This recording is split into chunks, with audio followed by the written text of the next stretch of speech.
Morning mga amigo, mga amiga. Nandito po tayo sa Port of New Washington.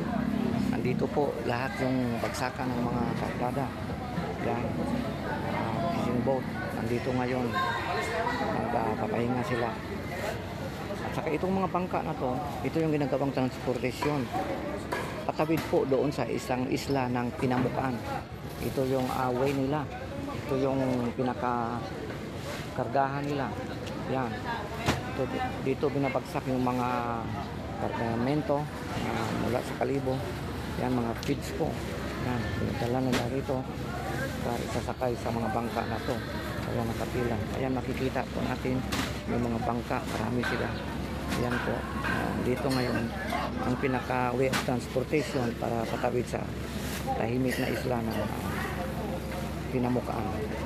Ito po ang mga karga nila. Nandito tayo sa New Washington Port. Ito po si Nori Boy, ang inyong kaibigan, nagdadala ng balita. Salamat po and thank you. And God bless everybody and I love you all.